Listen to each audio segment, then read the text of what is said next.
அன்பான தேவ ஜனங்களுக்கு மேய்ப்பர் இரட்சகருமான இயேசு கிறிஸ்துவின் மூலம் உங்களுக்கு நான் ஆசீர்வாதங்களை அவர் கொடுத்த ஆசீர்வாதங்களை உங்களுக்கு கொடுத்து அவரை பற்றி அறிவதற்காக இந்த செய்திக்குள் உங்களை அழைக்கிறேன்.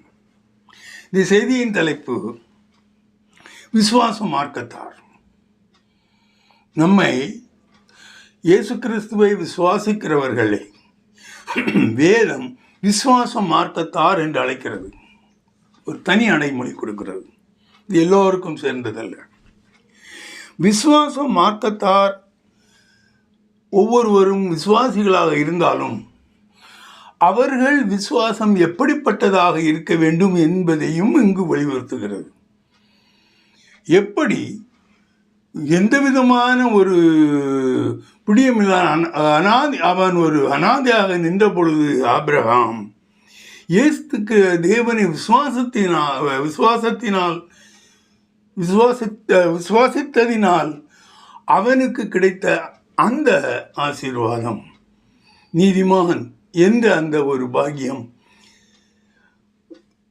நாம் பெற்றுக்கொள்ளும்படியாக அவனுடைய விசுவாசத்து சுவடுகளிலேயும் நடப்போமானால் நம்மை விசுவாச மார்க்கத்தார் என்று வேதம் அழைக்கிறது.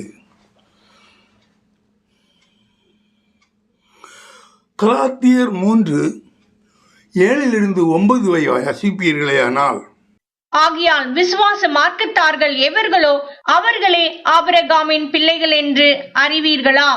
மேலும் தேவன் விசுவாசத்தினாலே புறஜாதிகளை நீதிமான்கள் ஆக்குகிறார் என்று வேதம் உன்னாக கண்டு உனக்குள் சகல ஜாதிகளும் ஆசீர்வதிக்கப்படும் என்று ஆபிரகாமுக்கு சுவிசேஷமாய் முன்னறிவித்தது. அந்தபடி விசுவாச மார்க்கத்தார் விசுவாசமுள்ள ஆபிரகாமுடனே ஆசீர்வதிக்கப்படுகிறார்கள். இங்கு சொல்லப்பட்டிருக்கும் ஆபிரகாமின் பிள்ளைகள், அதாவது ஆபிரகாமின் சந்ததிகள். இங்கு மாமிச பிரகாரமான சந்ததிகளை பற்றி இங்கு பேசவில்லை. ஆவிக்குரிய முறையில், அதாவது தேவனை பற்றிய முறையில் நீங்கள் பார்ப்பீர்கள். எப்படி ஆபிரகாம் தேவனோடு சேர்ந்து கொண்டான், அவனுடைய விசுவாசத்தின் மூலமாக சேர்ந்து கொண்டான். மாம்சத்தின் மூலமாக அவனை தேவன் அங்கீகரிக்கவில்லை. அவர் மேலுள்ள விசுவாசத்தின் மூலமாக அவன் நீதிமானாக்கப்பட்டு என்றால் தேவனால் அங்கீகரிக்கப்பட்டவனாயிருந்தான். அப்படிப்பட்ட விசுவாசத்தை உடைய ஆபிரகாமின் அந்த விசுவாசத்தை நாம் பெற வேண்டும் என்பதைத்தான் பெற்றுக்கொண்டால் அவனுடைய சந்ததியாகி விடுகிறோம். அப்படி நாம் அவனுடைய சந்ததியாக ஆகிவிட்டோமானால், எப்படி ஆபிரகாம் தேவனோடு ஐக்கியப்பட்டு கொண்டிருந்தாரோ அதே மாதிரி நாமளும் ஐக்கியப்பட்டு விடுவோம். இங்கே 2 ரூல்லாம் கிடையாது. தேவன் ஆபிரகாமை அவனுடைய விசுவாசத்தின் மூலமாக ஏற்றுக்கொண்டார் என்றால் என்னுடைய விசுவாசம் அவனை போல் இருக்குமானால் என்னையும் அவர் எடுத்துக்கொள்வார். இதுதான் இந்த வசனத்தின் சாராம்சம். இதில் பாருங்கள், தெளிவாக சொல்லப்பட்டிருக்கும். அந்தபடி விசுவாச மார்க்கத்தார் விசுவாசம் உள்ள ஆபிரகாமுடனே ஆசீர்வாதிக்கப்படுகிறார்கள். நம்ம ஆசீர்வாதம் எங்கே இருக்கு? நம்முடைய ஆசீர்வாதம் நம்முடைய விசுவாசத்தில் இருக்கு. எப்படிப்பட்ட விசுவாசம்? ஆபிரகாம் எப்படி விசுவாசித்தானோ அப்படிப்பட்ட விசுவாசம் உடையவர்களாக இருக்கும்போது அது நம்ம தெளிவாகப்பட்டிருக்கு. அந்த இதை நீங்கள் வாசித்து பார்த்துக் கொள்ளுங்கள்.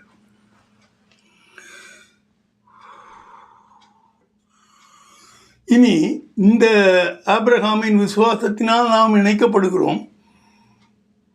வேற எல்லா விசுவாசமும் கொஞ்சம் தள்ளி போயிட்டு இந்த விசுவாசத்தினால் நாம் இணைக்கப்படுகிறோம் என்னும் பொழுது அந்த ஆபிரகாமை பற்றியும் அவனுடைய விசுவாசத்தை பற்றியும் நாம் கொஞ்சம் தெரிந்து கொள்ள வேண்டும். அதை பற்றி தான் நான் பேசுகிறேன். ஆபிரகாம் தேவனை விசுவாசித்தான் என்பது எப்படி விசுவாசித்தான் என்பது எல்லோரும் விசுவாசிப்பார்கள். எப்படி விசுவாசித்தான், எப்பொழுது அது நீதியாக்கப்பட்டது என்பதை ரோமர் 4:2-8 வரை வாசிப்பீர்களேனால் தெரியும். ஆபிரகாம் கிரியைகளினாலே நீதிமானாக்கப்பட்டானாகில் மேன்மை பாராட்ட அவனுக்கு ஏது உண்டு? ஆகிலும் தேவனுக்கு முன்பாக மேன்மை பாராட்ட ஏதுவில்லை. வேத வாக்கியம் என்ன சொல்லுகிறது? ஆபிரகாம் தேவனை விசுவாசித்தான், அது அவனுக்கு நீதியாக எண்ணப்பட்டது என்று சொல்லுகிறது. கிரியை செய்கிறவனுக்கு வருகிற கூலி கிருபை என்றெண்ணப்படாமல் கடன் என்றெண்ணப்படும். ஒருவன் கிரியை செய்யாமல் பாவியை நீதிமானாக்குகிறவரிடத்தில் விசுவாசம் வைக்கிறவனாயிருந்தால் அவனுடைய விசுவாசமே அவனுக்கு நீதியாக எண்ணப்படும். அந்தபடி கிரியைகளில் இல்லாமல் தேவனாலே நீதிமான் என்றெண்ணப்படுகிற மனுஷருடைய பாக்கியத்தை காண்பிக்கும் பொருட்டு எவர்களுடைய அக்கிரமங்கள் மன்னிக்கப்பட்டதோ, எவர்களுடைய பாவங்கள் மூடப்பட்டதோ அவர்கள் பாக்கியவான்கள். எவனுடைய பாவத்தை கர்த்தர் எண்ணாதிருக்கிறாரோ அவன் பாக்கியவான் என்று தாவீது சொல்லியிருக்கிறான். இங்க என்ன சொல்லப்பட்டிருக்கிறது? ஆபிரகாம் தேவனை விசுவாசித்தான், அது அவனுக்கு நீதியாக எண்ணப்பட்டது. வேற யாரும் நீ விசுவாசித்தால் நீதியாக எண்ணப்பட்டது வேதம் சொல்லவே இல்லை. இந்த ஒரு மனிதனுடைய மட்டும் தெளிவாக எடுத்து வேதம் சொல்லுகிறது, ஆபிரகாம் தேவனை விசுவாசித்தான், அது அவனுக்கு நீதியாக எண்ணப்பட்டது என்று கூறப்பட்டிருக்கிறது. இனி ஒரு பாக்கியம், அதாவது எவர்களுடைய அக்கிரமங்கள் மன்னிக்கப்பட்டதோ, எவர்களுடைய பாவங்கள் மூடப்பட்டதோ அவன் பாக்கியவான்.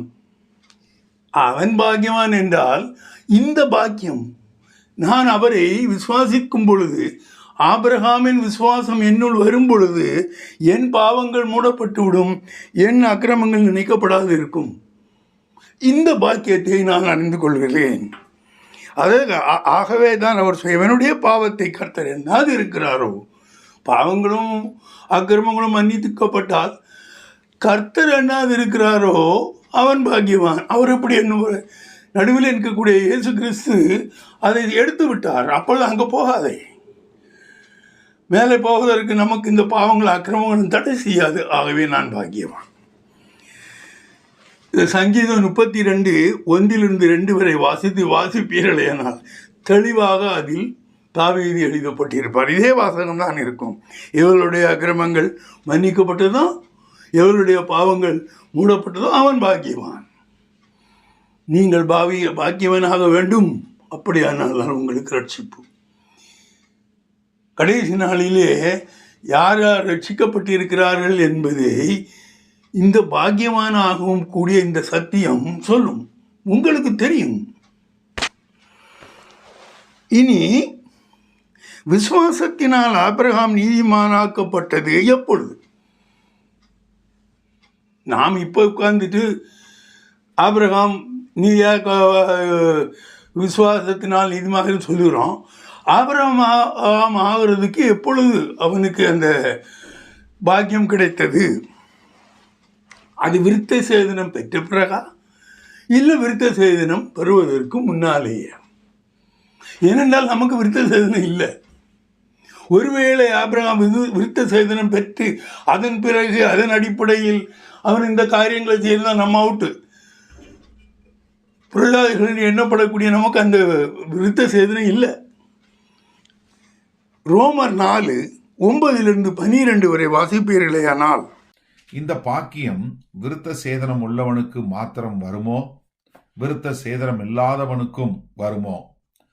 ஆபிரகாமுக்கு விசுவாசம் நீதியாக எண்ணப்பட்டது என்று சொல்லுகிறோமே, அது எப்பொழுது அவனுக்கு அப்படி எண்ணப்பட்டது?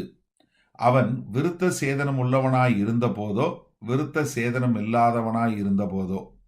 விருத்த சேதனம் உள்ளவனாய் இருந்த போதல்ல, விருத்த சேதனம் இல்லாதவனாய் இருந்த போதே. மேலும் விருத்த சேதனம் இல்லாத காலத்தில் அவன் விசுவாசத்தினாலே அடைந்த நீதிக்கு முத்திரையாக விருத்த சேதனமாகிய அடையாளத்தை பெற்றான். விருத்த சேதனம் இல்லாதவர்களாகிய விசுவாசிக்கிற யாவருக்கும் நீதி எண்ணப்படும் பொருட்டாக அவர்களுக்கு அவன் தகப்பனாய் இருக்கும்படிக்கும், விருத்த சேதனத்தை பெற்றவர்களாய் மாத்திரமல்ல, நம்முடைய தகப்பனாகிய ஆபிரகாம் விருத்த சேதனமில்லாத காலத்தில் அடைந்த விசுவாசமாகிய அடிச்சுவடுகளில் நடக்கிறவர்களுமாய் இருக்கிறவர்களுக்கு தகப்பனாய் இருக்கும்படிக்கும் அந்த அடையாளத்தை பெற்றான். இங்கு தெளிவாக சொல்லப்பட்டிருக்கிறது. முதலிலே இந்த பாக்கியம்னா எது எவர்களுடைய அக்கிரமங்களை அவர் மன்னிக்காதிருக்கிறார், அவருடைய பாவங்களை மூடப்பட்டிருக்கு. அந்த பாக்கியம் ஆபிரகாமுக்கு எப்பொழுது வந்தது? அப்போ அவன் அந்த பாக்கியத்தை அடையும் பொழுது அங்கு விசுவாச பிரமாணமும் இல்லை, விருத்த சேதனமும் அவன் பெறவில்லை. ஏனென்றால் விருத்த சேதனம் அவன் பெற்றது நமக்கு ஆதியாகமம் 17:23 அதிகாரத்தில் கொடுக்கப்பட்டிருக்கிறது. அவன் நீதிமான் ஆக்கப்பட்டது ஆதியாகமம் 15 அதிகாரத்திலேயே கொடுக்கப்பட்டு விட்டது. ஆகையால் அவன் இந்த நீதி பிரமாணம், விருத்த சேதனம் இவைகளெல்லாம் இல்லாமல் தான் நீதிமானாக்கப்பட்டான். அப்படியானால் நானும் அவனுடைய விசுவாசத்தை போல் இருந்து இந்த விருத்த சேதனமும் எனக்கு இந்த நீதி பிரமாணமும் இல்லாதவனாக இருப்பேனானால் நானும் அந்த பாவியத்தை பெற வேண்டும், ஒவ்வொருவரும் பெற வேண்டும். இன்னும் தெளிவாக சொல்லப்பட்டிருக்கிறது. விருத்த சேதனம் இல்லாத காலத்தில் அவன் விசுவாசத்தினால் அடைந்த நீதிக்கு முத்திரையாக அவனுக்கு அந்த விருத்த சேதனம் கொடுக்கப்பட்டது. விருத்த சேதனம் உடையவர்கள் என்னென்னலாம் பெற்றார்களோ அத்தனையும் விருத்த சேதனம் இல்லாதவர் அனைவரும் விசுவாசத்தினால் பெற்றார்கள் என்று இங்கு சொல்லப்பட்டிருக்கிறது. புரியும் என்று நினைக்கிறேன். இந்த விசுவாசத்தின் எப்படி விசுவாசம் ஏன் சொல்கிறோம்? விசுவாசி எல்லாம் இதனால தான்.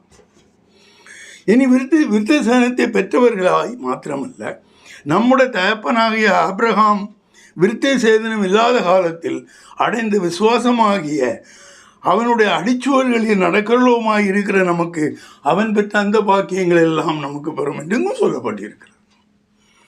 அடுத்ததாக, எப்படி தேவனாகிய கர்த்தரை விசுவாசித்து ஆபிரகாம் நீதி உள்ளவனாக ஆக்கப்பட்டானோ அதே போல நம்முடைய கர்த்தராகிய இயேசுவை மரித்தோரிலிருந்து எழுப்பினவரை விசுவாசிக்கிற நமக்கு அது நீதியாக எண்ணப்படும். இதுதான் விவரமாக சொல்லிவிட்டேன். ரோமர் 4:18-25 வரை வாசிப்பீர்கள், தெளிவாக விளங்கும். உன் சன்னதி இவ்வளவா இருக்கும் என்று சொல்லப்பட்டபடியே தான் அநேக ஜாதிகளுக்கு தகப்பனாவதை நம்புகிறதற்கு ஏதுவில்லாதிருந்தும் அதை நம்பிக்கையோடே விசுவாசித்தான். அவன் விசுவாசத்திலே பலவீனமா இருக்கவில்லை. அவன் ஏறக்குறைய 100 வயதுள்ளவனாய் இருக்கும்போது தன் சரீரம் செத்து போனதையும் சாராளுடைய கற்பம் செத்து போனதையும் எண்ணாதிருந்தான். தேவனுடைய வாக்குத்தத்தத்தை குறித்து அவன் அவிசுவாசமாய் சந்தேகப்படாமல் தேவன் வாக்குத்தத்தம் பண்ணினதை நிறைவேற்ற வல்லவராய் இருக்கிறார் என்று முழு நிச்சயமாய் நம்பி தேவனை மகிமைப்படுத்தி விசுவாசத்தில் வல்லவனானான். ஆகையால் அது அவனுக்கு நீதியாக எண்ணப்பட்டது. அது அவனுக்கு நீதியாக எண்ணப்பட்டது என்பது அவனுக்காக மாத்திரமல்ல, நமக்காகவும் எழுதப்பட்டிருக்கிறது. நம்முடைய கர்த்தராகிய இயேசுவை மரித்தோரிலிருந்து எழுப்பினவரை விசுவாசிக்கிற நமக்கும் அப்படியே எண்ணப்படும். அவர் நம்முடைய பாவங்களுக்காக ஒப்பு கொடுக்கப்பட்டும் நாம் நீதிமான்களாக்கப்படுவதற்காக எழுப்பப்பட்டும் இருக்கிறார். முதல்ல இங்கே என்ன சொல்லப்பட்டிருக்கிறது? நீ பிள்ளை பெறதுக்கே லாய்க்கில்லையா என்று உதறிவிட்ட பொழுது இந்த உலகம் உன்னை தள்ளி வைத்து விட்ட பிறகு ஆண்டவர் சொல்லுகிறார், நான் உனக்கு ஒரு சந்ததியை தருவேன். அது அவனால் நம்ப முடியவில்லை. அவன் உலகத்தானாக இருந்திருப்பான், ஆனால் அவனால் நம்ப முடியவில்லை. இந்த பாக்கியம் கிடைத்திருக்காது அவனுக்கு. அவன் மனிதர்களைப் போல் எண்ணாமல் அவன் தேவனை நோக்கி அவனுடைய விசுவாசத்தினால் அவர் யார் என்பதை அறிந்து கொண்டான். நீங்கள் மனுஷனாக நடந்தால் தேவன் தெரிய மாட்டார். அவருடைய வழிமுறைகள் உங்களுக்கு தெரியாது. சும்மா வேதத்தை வாசித்தனால் அதில் வளர்க்க முடியாது. நீங்கள் கொஞ்சம் உள்ள போனோம். தேவன் எதை வைத்து சொல்லுகிறார்? அவருக்கு தெரியும், ஆபிரகாமை நான் ஆக்கிவிட்டேன் என்றால் இன்று வரக்கூடிய புறஜாதி ஒருவன் என்று என்னை கேள்வி கேட்பான். அவனுக்கு மட்டும் செய்தீரே, எனக்கு செய்யவில்லை என்று. அது நடக்காது. தேவனுடைய அந்த நீதி, அதைத்தான் தேவ நீதி என்று சொல்லுகிறோம். அவருடைய நீதியிலே எந்த சமயமும் எப்பொழுதும் அது நீதியாகவே இருக்கும். இது என்ன சொல்லப்பட்டிருக்கிறது என்றால், அதாவது அது அவனுக்கு நீதியாக்கப்பட்டது. அது அவனுக்கு நீதியாக எண்ணப்பட்டது என்பது அவனுக்கு மாத்திரமல்ல, ஆபிரகாமுக்கு மாத்திரமல்ல. நான் அந்த வசனத்தின் கடைசி பகுதியை வாசிக்கிறேன். நமக்காகவும் எழுதப்பட்டிருக்கு. நமக்குன்னா இன்றைக்கு நாம் இது வாசிக்கிறவனுக்காகவும் எழுதப்பட்டிருக்கிறது. நம்முடைய கர்த்தராகிய இயேசு கிறிஸ்துவை மரித்தோரிலிருந்து எழுப்பினவரை விசுவாசிக்க நமக்கு அது அப்படியே எண்ணப்படும். எப்படி ஆபிரகாமுக்கு நினைக்கப்பட்டதோ அப்படியே நம்மையும் அது கொண்டு வந்து சேர்க்கும். அவர் நம்முடைய பாவங்களுக்கு ஒப்பு கொடுக்கப்பட்டும் நாம் நீதிமன்றங்களுக்கு எழுப்பப்பட்டும் இருக்கிறார். ரெண்டாவதாக இதில் ஒரு காரியம் சொல்லப்பட்டிருக்கும், அதற்கு ஒரு உலகம் சொல்லுகிறேன். அது என்ன சொல்லப்பட்டிருக்கும்? தேவனுடைய, அதாவது தேவன் இயேசு கிறிஸ்துவை நீங்கள் விசுவாசித்தாலே அது நல்லா பார்க்கணும். ஆபிரகாம் தேவனை விசுவாசித்தான், நாமும் இயேசு கிறிஸ்துவை விசுவாசிக்கிறோம் இல்லையா? ஒன்று ஆபிரகாம் தேவனை டைரக்டாக விசுவாசித்தான், அங்கே லிங்க் கிடையாது இடையில. இங்கு நாம் இயேசு கிறிஸ்துவை விசுவாசிக்கிறோம். அப்படியானால் இந்த பாக்கியங்களை நாம் அடைவதற்கு நம்முடைய இயேசு கிறிஸ்துவில் வைக்கக்கூடிய அந்த விசுவாசம் தேவன் மேல் வைக்கக்கூடிய விசுவாசத்திற்கு ஈக்குவலாக இருக்கணும், அதாவது சமமாக இருக்க வேண்டும். இருந்தா இல்லையா என்பதை பார்க்கலாம்.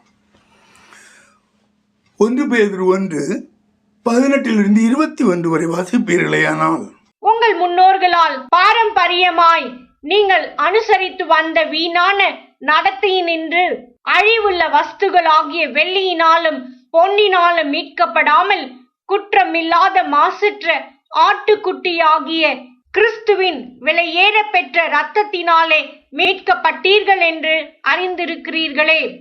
அவர் உலகத் தோற்றத்திற்கு முன்னே குறிக்கப்பட்டவராயிருந்து தமது மூலமாய் தேவன் மேல் விசுவாசமாய் இருக்கிற உங்களுக்காக இந்த கடைசி காலங்களில் வெளிப்பட்டார். உங்கள் விசுவாசமும் நம்பிக்கையும் தேவன் மேல் இருக்கும்படி அவரை மரித்தோரிலிருந்து எழுப்பி அவருக்கு மகிமையை கொடுத்தார். இங்கு ஒரு வாசத்தை பார்க்க வேண்டும். அவர் உலக தோற்றத்திற்கு முன்னே குறிக்கப்பட்டவராயிருந்து, இந்த நியாயப்பிரமாணம் இது எல்லாம் இதுக்கு முன்னாலேயே இயேசு குறிக்கப்பட்டவராயிருந்து தமது மூலமாய் தேவன் மேல் விசுவாசமாய் இருக்கிற உங்களுக்கு, இப்போ தமது மூலமாய், அது விசுவாச இயேசு கிறிஸ்துவின் மேல் நாம் விசுவாசிக்கும் பொழுது அது தேவனுடைய மேல் வைக்கிற விசுவாசத்திற்கு ஈக்குவல் சொல்லப்பட்டிருக்கிறது. அது தெளிவாகும்படி அடுத்தால சொல்லப்பட்டிருக்கிறது. உங்கள் விசுவாசம் நம்பிக்கையும் தேவன் மேல் இருக்கும்படி அவரை மரித்தோரிலிருந்து எழுப்பினார். உங்களை விசுவாசிக்கிறவர், நீங்கள் விசுவாசிக்கிறவர் எழுப்பினவர் தேவன். ஆகவே உங்கள் விசுவாசம் அவர் உயிரோடு எழுப்பிய இயேசு கிறிஸ்துவின் மூலமாக தேவனை நாம் விசுவாசிக்கிறோம். புரியும்னு நினைக்கிறேன். நீங்கள் இயேசுவை விசுவாசிக்கிறீர்கள் என்றால் அவரை உயிரோடு எழுப்பினவரையும் நீங்கள் விசுவாசிக்கிறீர்கள். அப்படி நீங்கள் விசுவாசிப்பீர்களே ஆனால் நீங்கள் ஆபிரகாமுக்கு சமமான அந்த விசுவாசத்தை ஏறெடுக்கிறீர்கள். இனி இது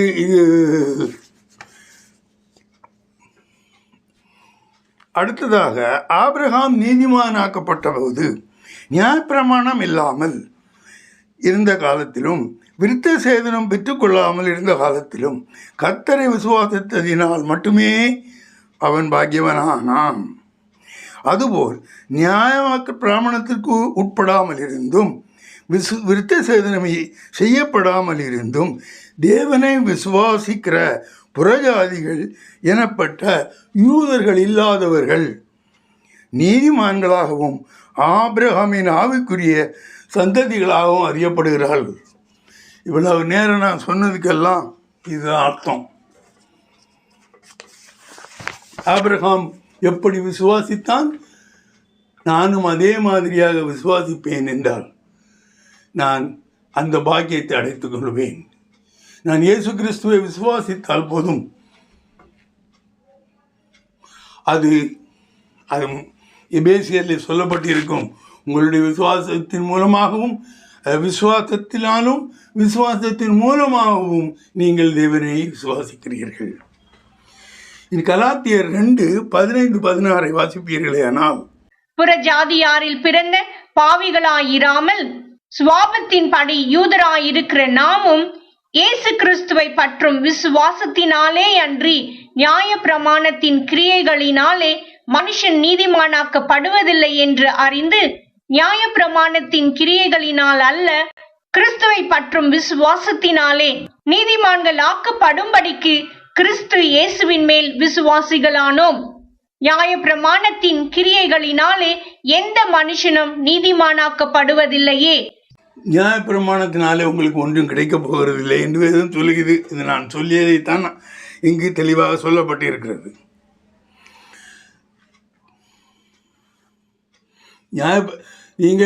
நான் இயேசு கிறிஸ்துவின் விசுவாசிகள் என்றால் ஆட்டோமேட்டிக்காக நீங்கள் தேவனின் விசுவாசிகள் தான். அடுத்தால இயேசு கிறிஸ்துவை விசுவாசிப்பவர்கள் அத்தனை பேரும் ஆபிரகாமின் ஆவிக்குரிய சந்ததிகளை பற்றி பேசுகிறோம். தேவனுடைய புத்திரர்களாகவும் இருக்கிறார்கள் என்று கூறுகிறது. யோவான் 1:12-13 வாசிப்பீர்களை நீங்கள் பார்த்து கொள்வீங்களா? அங்கே சொல்லியிருக்கிறார்கள், தேவனை விசுவாசிப்பவர்கள் தேவனுடைய புத்திரனாக இருக்கிறார்கள். இயேசு கிறிஸ்துவும் ஆபிரகாமின் சந்ததியில் வந்தவன் தானே. இயேசு கிறிஸ்துவும் ஆபிரகாமின் சந்ததியில் வந்தவன் தானே. அதே மாதிரி அவரை விசுவாசிக்கிற நானும் அவனுடைய ஆவிக்குரிய சந்ததி தானே. ஆகையினால் எனக்கும் ஆபிரகாமுக்கும் எந்த விதமான டிஸ்பாரிட்டியும் இருக்கக்கூடாது. கலாத்தியர் 3:26-29 வரை வாசிப்பீர்களே. ஆனால் நீங்கள் எல்லாரும் கிறிஸ்து இயேசுவை பற்றும் விசுவாசத்தினால் தேவனுடைய புத்திரராயிருக்கிறீர்களே. ஏனெனில் உங்களில் கிறிஸ்துவுக்குள்ளாக ஞானஸ்நானம் பெற்றவர்கள் எத்தனை பேரோ அத்தனை பேரும் கிறிஸ்துவை தரித்து கொண்டீர்களே. யூதன் என்றும் கிரேக்கன் என்றும் இல்லை, அடிமை என்றும் சுயாதீனன் என்றும் இல்லை, ஆண் என்றும் பெண் என்றும் இல்லை, நீங்கள் எல்லாரும் கிறிஸ்து இயேசுவுக்குள் ஒன்றாயிருக்கிறீர்கள். நீங்கள் கிறிஸ்துவின் உடையவர்களானால் ஆபிரகாமின் சந்ததியாராயும் வாக்குத்தத்தத்தின் படியே சுதந்திரராயும் இருக்கிறீர்கள். எல்லாம் ஒன்றாய் போய்விட்டது. இயேசு கிறிஸ்துவை எப்பொழுது நாம் விசுவாசிக்கிறோமோ அப்பொழுது நாம் எப்படி ஐக்கியப்படுகிறோம் என்பதை தெளிவாக சொல்லி, யூதனாலும் கிரேக்கனும் ஒன்றும் இல்லை, அடிமைன்னு ஒன்றும் இல்லை, ஆனாலும் பெண் என்றாலும் ஒன்றும் இல்லை, நாம் எல்லாம் ஒன்றாகி விடுகிறோம். ஏனென்றால் இயேசு கிறிஸ்துவின் மேல் நாம் விசுவாசம் வைக்கிறோம். அதோடு நீங்கள் கிறிஸ்துவனுடையவர்களானால், கிறிஸ்துவனுடைய எல்லா பாடுகளையும் நீங்கள் அங்கீகரிக்கிறவர்களானால், அவருடைய எல்லா வேதனைகளிலும் சோதனைகளிலும் நீங்கள் உடன்பட்டவர்களாக இருப்பதற்கு மனிதருடையவர்களானால் ஆபிரகாமின் சந்ததியாகவும் வாக்குத்தத்தத்தின்படியே சுதந்திரமாயும் இருக்கிறீர்கள். எந்தெந்த வாக்குத்தத்தம் ஆபிரகாமுக்கு கொடுக்கப்பட்டதோ அத்தனையும் இயேசு கிறிஸ்துவின் மூலமாக உங்களுக்கு வருகிறது. எப்படி உங்கள் விசுவாசம் இயேசுவின் மூலமாக ஆபிரகாம் போய் சென்றடைகிறதோ அதே மாதிரி எல்லாம் ஆபிரகாம் பெற்ற அத்தனையும் இயேசு கிறிஸ்துவின் மூலமாக நமக்குள் வருகிறது. அதுதான் சொல்லப்பட்டிருக்கும். எல்லா வாக்கு தத்தங்களும் இயேசு கிறிஸ்துவர்கள் ஆம் என்றும் ஆமேன் என்றும் இருக்கிறது. ஆகையால் நாம் விசுவாசத்தையும் எல்லா வாக்கு தத்தையும் நாம் சுதந்திரித்துக் கொள்கிறோம். நீங்கள் விசுவாசிக்கும் பொழுது எப்படிப்பட்ட விசுவாசம் உங்களுக்கு இருக்க வேண்டும் என்பதை சொல்லுகிறேன். இயேசு கிறிஸ்துவை இரட்சகர் என்று விசுவாசிக்கும் கூட்டத்தாருக்கு விசுவாச மார்க்கத்தாரின் தகப்பனாக இருப்பதற்கு ஆபிரகாம் தகுதி உள்ளவனா இல்லையா என்பதையும் வேதம் சொல்லுகிறது. இப்போ பிளைண்டாக அக்செப்ட் பண்ணிடலாம். அவர் தகப்பனாவதற்கு இயேசு கிறிஸ்து சொல்வது எந்த அடிப்படையில் அதை தேவன் செய்தார், கர்த்தர் எந்த ஒரு அடிப்படையில் அவனை இந்த மார்க்கத்தாருக்கு தகப்பனாக தேர்ந்தெடுத்தார் என்பதை பார்க்கலாம். ஆபிரகாம் தேவனால் அழைக்கப்பட்ட பொழுது தன்னை அழைத்தவர் கைவிட மாட்டார் என்று உறுதியாக விசுவாசத்துடன் புறப்பட்டு கானான் தேசத்திற்கு அவன் போனான். அவனை வான்னு சொன்னார். கானான் தேசம் எப்படி இருக்குன்னு தெரியாது, அங்கே எவன் இருக்கான்னு தெரியாது. அங்கே என்ன நடக்கும்னு அவனுக்கு சொல்லலை, வான்னு சொன்னார். அவன் புறப்பட்டு போனான். இது விசுவாசத்தின் உச்சம். ஆபிரகாம் 12:1-5 வரை வாசிப்பீர்களே. ஆனால் இதெல்லாம் தெரிந்த காரியங்கள் தான், ஆனாலும் வாசியுங்கள். ஆதியாகமம் 12:1-5 வரை. கர்த்தர் ஆபிராமை நோக்கி, நீ உன் தேசத்தையும் உன் இனத்தையும் உன் தகப்பனுடைய வீட்டையும் விட்டு புறப்பட்டு நான் உனக்கு காண்பிக்கும் தேசத்துக்கு போ. நான் உன்னை பெரிய ஜாதியாக்கி உன்னை ஆசீர்வதித்து உன் பேரை பெருமைப்படுத்துவேன். நீ ஆசீர்வாதமாயிருப்பாய். உன்னை ஆசீர்வதிக்கிறவர்களை ஆசீர்வதிப்பேன், உன்னை சபிக்கிறவனை சபிப்பேன். பூமியில் உள்ள வம்சங்கள் எல்லாம் உனக்குள் ஆசீர்வதிக்கப்படும் என்றார். கர்த்தர் ஆபிராமுக்கு சொன்னபடியே அவன் புறப்பட்டு போனான். லோத்தும் அவனோடே கூட போனான். ஆபிராம் ஆரானை விட்டு புறப்பட்ட போது 75 வயதுள்ளவனாயிருந்தான். ஆபிராம் தன் மனைவியாகிய சாராயையும் தன் சகோதரனுடைய குமாரனாகிய லோத்தையும் தாங்கள் சம்பாதித்திருந்த தங்கள் சம்பத் எல்லாவற்றையும் ஆரானிலே சவதரித்த ஜனங்களையும் கூட்டிக் கொண்டு அவர்கள் கானான் தேசத்துக்கு புறப்பட்டு போய் கானான் தேசத்தில் சேர்ந்தார்கள். அவன் என்னத்தெல்லாம் ஆரான் வரைக்கும் போயிட்டான், மெசொப்பொத்தாமியா வரைக்கும் போயிட்டான். அவனுக்கு பிரச்சனை கிடையாது. அதன் பிறகு அவனுடைய மனைவி பிள்ளை இல்லாது இருந்தவளும் அவனுடைய சம்பாத்தியங்கள் எல்லாம் அவனுடைய சகோதரனின் மகனாகிய லோத்தும் அவனுடைய எல்லாத்தையும் கூட்டிகிட்டு போனான். கானான் தேசத்துக்கு போய் நிற்கிறான். அப்போ தான் அவர் சொல்கிறாரு, உன் முன்னால் இருக்க தேசத்தை நீ பார்வை. எவ்வளோ பெரிய ஆண்டவர் பாருங்க. நீ ஒன்றும் இல்லைன்னு வந்திருக்கிறியா? யாருன்னா சொன்னான், நான் இருக்கிறேன், உன் முன்னால் இருக்க தேசத்தை பாரு, அதெல்லாம் உனக்கு தான். உன்னை யாரும் ஒன்றும் செய்ய முடியாது. புறப்பட்டு போகும்போது அவனுக்கு இதெல்லாம் தெரியல. ஆண்டவர் எல்லாம் செய்வார் அப்படிங்கிற உறுதி அவனுக்கு இருந்தது. ஆகையினால் இன்றைக்கு ஆபிரகாமை போல விசுவாசிக்கிற ஒவ்வொரு சகோதரனும் ஒவ்வொரு சகோதரியும், நீ தனியாக இல்லை, தேவனுடைய ஆதரவு கரம் உன் பின்னால் இருக்கிறது என்பதை இந்த வசனங்கள் உங்களுக்கு தெளிவாக சொல்லுகிறது.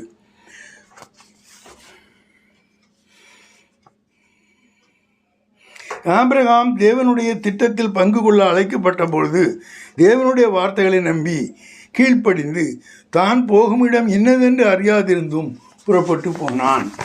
அங்கே என்ன இருக்குன்னே தெரியாது அவன்.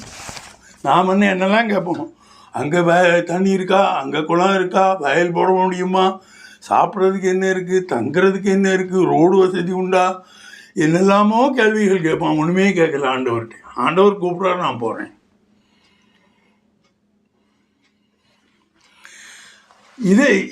இதை எபிரேயர் 11:8 வாசித்தால் அறிவீர்கள். எபிரேயர் 11:8. விசுவாசத்தினாலே ஆபிரகாம் தான் சுதந்திரமாக பெறப்போகிற இடத்திற்கு போகும்படி அழைக்கப்பட்ட போது கீழ்ப்படிந்து தான் போகும் இடம் இன்னதென்று அறியாமல் புறப்பட்டு போனான்.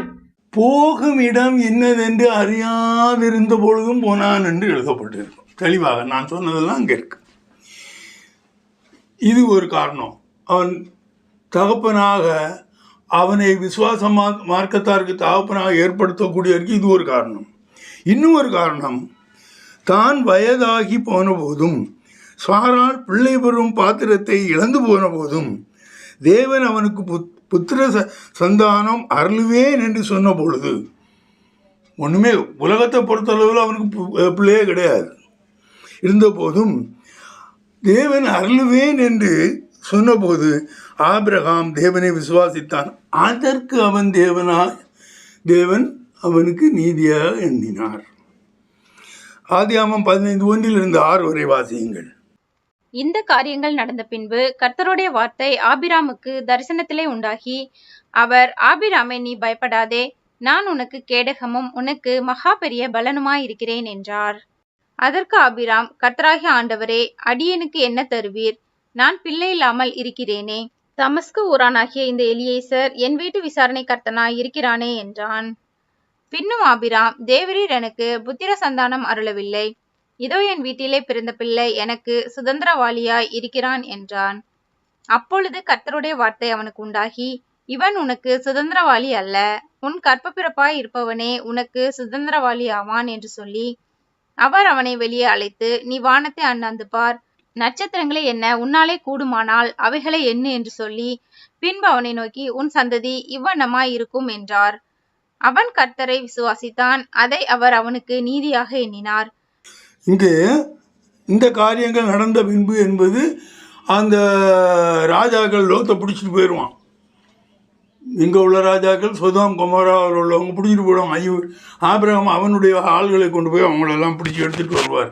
இந்த இவெண்ட்டுக்கு பிறகு, இதற்கு பிறகு கர்த்தருடைய அவனுக்கு நீ பயப்படாத, அவன் ஒன்றும் லோத்தை 3 பேர் பிடிச்சிட்டு போயிட்டான்னு உனக்கு பயம் வேண்டாம், நான் உன்னோடு இருக்கிறேன். நான் உன்னோடு இருக்கிறேன்னு சொன்னது மட்டுமல்ல, நான் அதை செய்தும் காணித்திருக்கிறேன். லோத்தை பிடித்து கொண்டு போன ராஜாக்களிலிருந்து நீ அவனை மீட்டு கொண்டு வந்தாய். உன்னுடைய வல்லமை உலகத்திற்கு நான் வெளிப்படுத்தி இருக்கிறேன். உன் மூலமாக என்னுடைய வல்லமையை நான் வெளிப்படுத்தியிருக்கிறேன் என்று கர்த்தர் சொல்வது போல இந்த வசனங்கள் இருக்கிறது. அடுத்தது இது 2வது காரியம். 3வது காரியம்,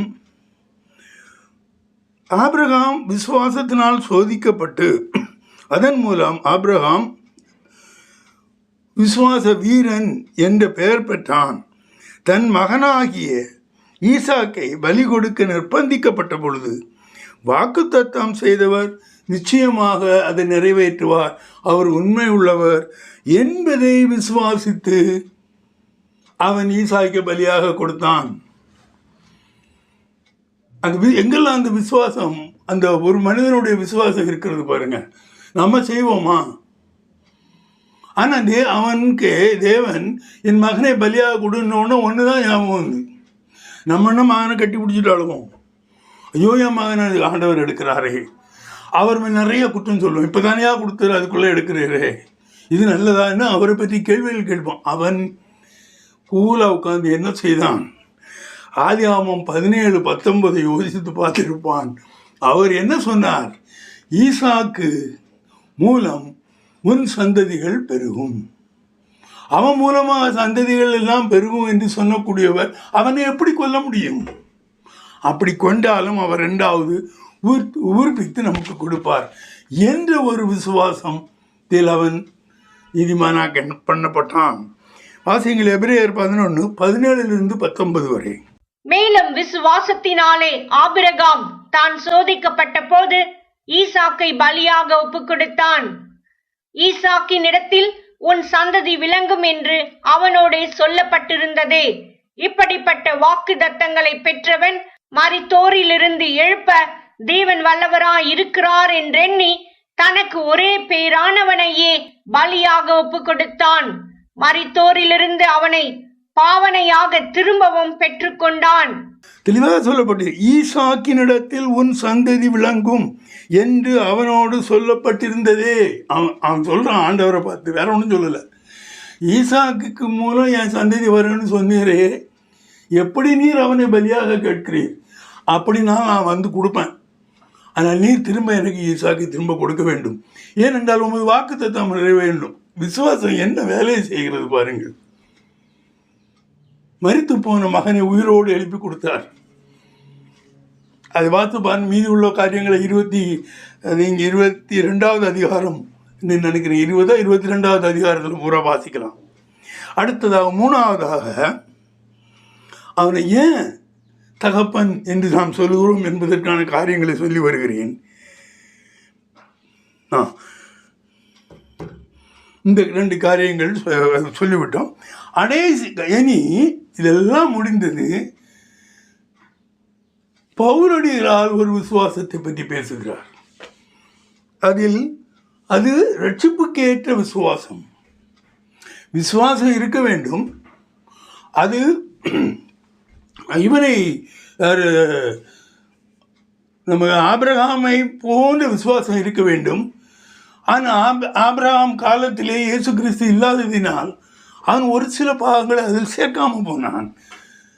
ஆனால் பவுல் என்ன சொல்கிறார்? அதையும் சேர்த்து கொள்ளுங்கள். நீங்கள் இயேசு கிறிஸ்து பிறந்தார், உங்களுக்காக மரித்தார், அதன் பிறகு அவர் அடக்கம் பண்ணப்பட்டார், அதன் பிறகு உயிர் தெழுந்தார். இது அங்கே இல்லை.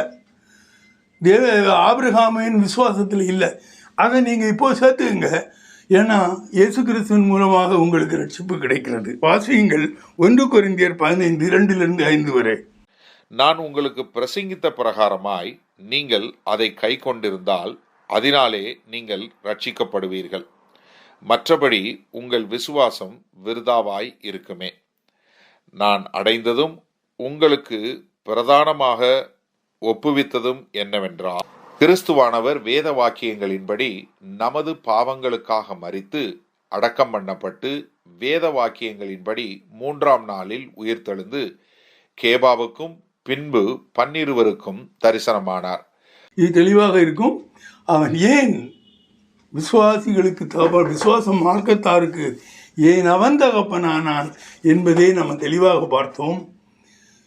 ஆபிரகாம் ஏன் விசுவாசத்தில் வல்லவனானான், ஏன் விசுவாசத்தின் அடையாளமாக இருக்கிறான் என்பதா இந்த காரியங்களினால். விசுவாசத்திற்குடைய அவனுடைய அந்த ஹிஸ்டரியெல்லாம் நல்லா படித்து பாருங்கள். அவன் என் செய்தியை நீங்கள் செய்ய முடியுமா என்று பாருங்கள்.